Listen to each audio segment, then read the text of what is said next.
Okay, let's unpack this. Today we're doing a deep dive, actually requested by you, our listener. Oh, great. What's the source? It's an article by Helena Demoink called Redefining Leadership in 2030, Essential Skills for Women Ready to Shape the Future. Ah, yes.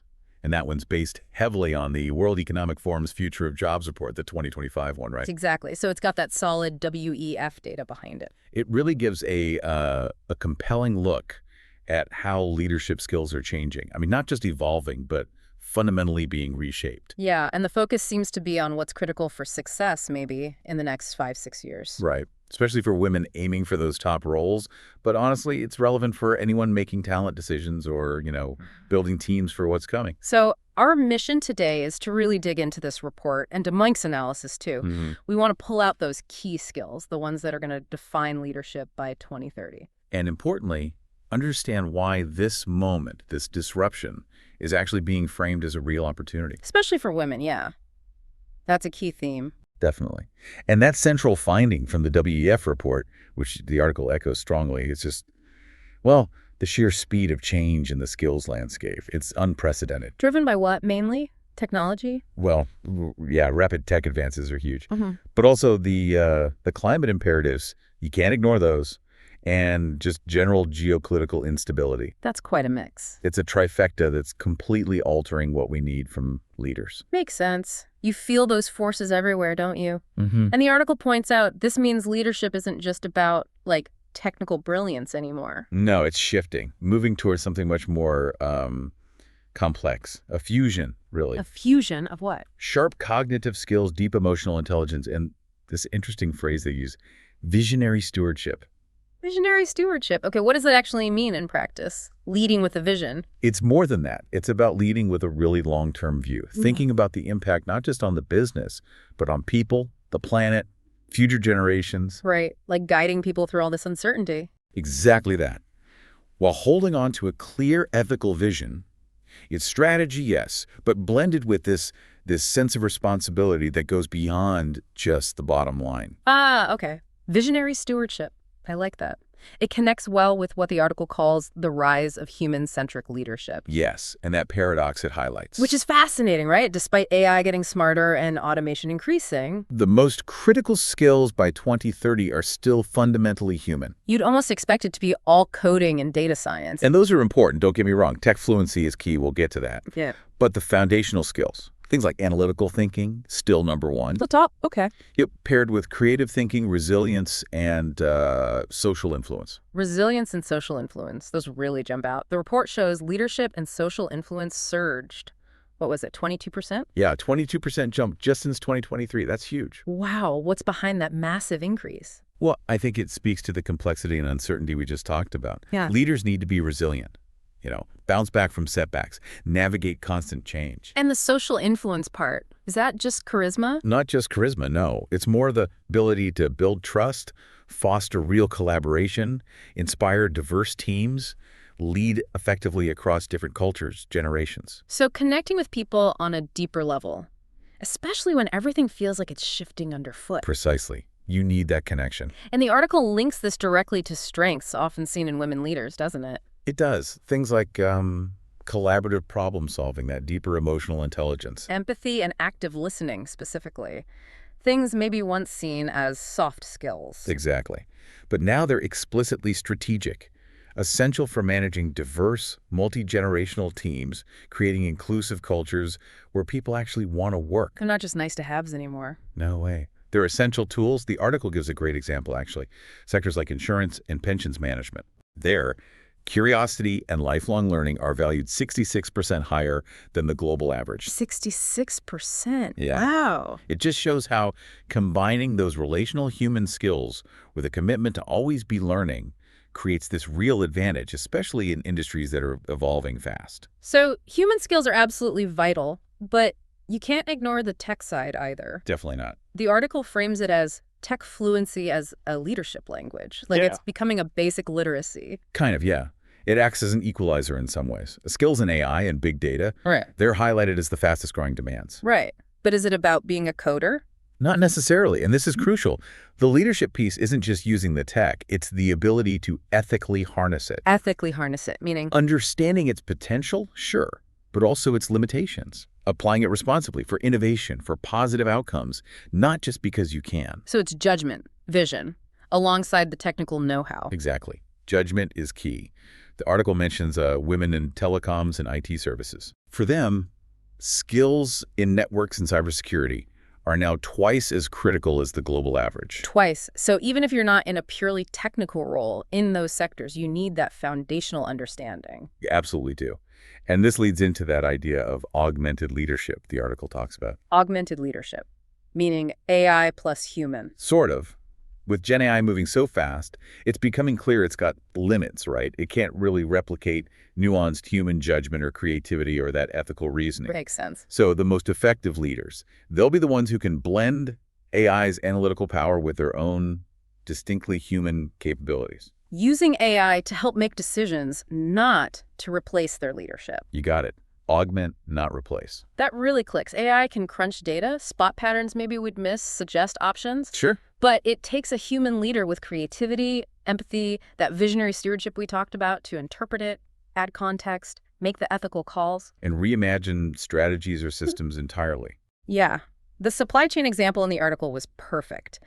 AI can optimize the existing chain for efficiency, but only a human leader with a strategic vision can truly redesign it with, say, sustainability and equity baked in from the start. Exactly. And again, this plays right into the value women leaders bring, that ability to think systemically, see the connections. Now, paired with tech fluency. That combination is powerful. Okay, let's shift gears a bit. Another massive trend the report flags, the green imperative and intergenerational stewardship. Oh yeah, the green imperative. Environmental stewardship has just shot up the list of core skills. Shot up is right. The article cites data. What was it? Mining and metals. Yeah, heavy industries like mining and metals prioritize ecological skills at 2.5 times the global average now. 2.5 times. So this isn't just about having a CSR department anymore. Not at all. It's about environmental thinking becoming core to strategy across all sectors. And the article notes something interesting here. Women are already leading in this space. They are, holding 70% of sustainability roles globally. 70%. That's a huge head start, isn't it? It's a unique position, definitely. It positions them perfectly to lead this broader transition. But it also means maybe needing to expand that expertise, right?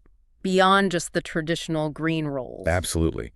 Into finance, tech development, manufacturing. Yeah. Places where environmental strategy is becoming critical. It's a huge opportunity for influence. And that links to the other part of that heading, intergenerational stewardship. Demographic shifts. Yeah, hand in hand with the green stuff. You've got aging workforces in many places, and then the very different expectations and values of younger generations like Gen Z coming in. Create some real talent management headaches, I bet. Big time. Complex challenges. So how do leaders navigate that? What skills does the report say are crucial there? It points to a surge in importance for skills like mentorship and fostering motivation and self-awareness within teams. Mentorship.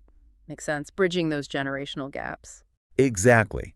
You need leaders who can understand different perspectives, provide guidance, create environments where everyone feels valued, where they can contribute. And the article connects this back to women again, right? Their historical role, maybe, as nurturers of potential. It does frame it that way. That ability becomes a critical strategic asset for connecting different generations, making sure experienced workers pass on knowledge. And helping younger workers build the new skills they need, like AI ethics, continuous learning. Yes. Things that benefit the whole organization. It's about building those vital internal networks. Yeah. Collaboration, mentorship across the board. Cultivating human capital across the age spectrum. Okay. So when you put it all together, the picture Helena DeMonk paints, based on the WEEF data, it's one of massive disruption.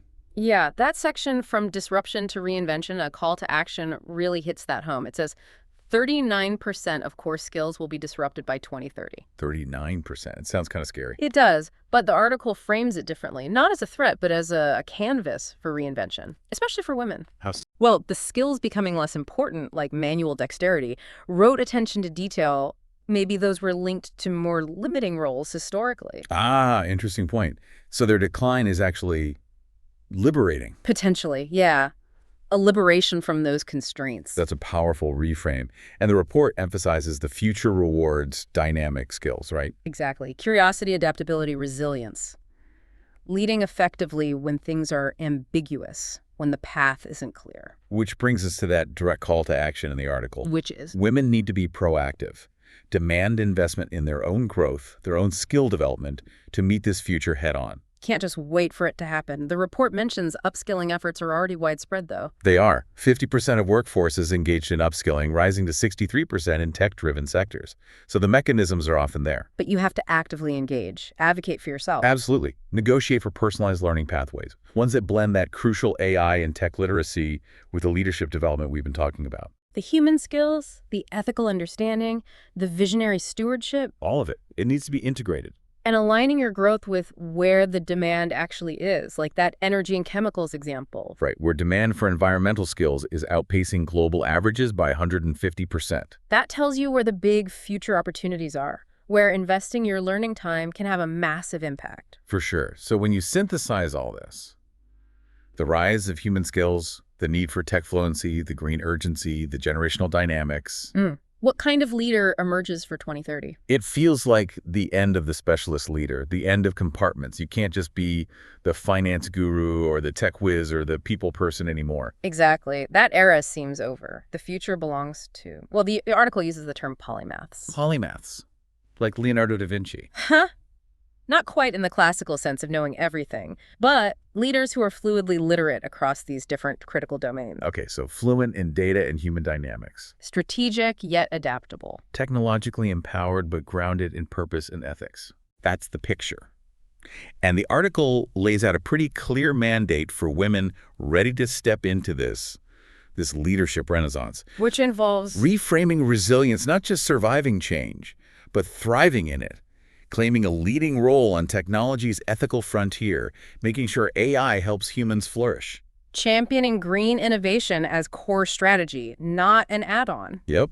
And building those vital legacy networks through mentorship and cross-industry collaboration. So it's really not about just waiting for the future of work to happen to you. No, it's about proactively positioning yourself and helping others to actually shape it. It's definitely an exciting time, if maybe a bit demanding. Demanding, for sure, but full of opportunity. Okay, so as you, our listener, think about this whole landscape and these skills needed by 2030, here's a final thought, drawing from this deep dive.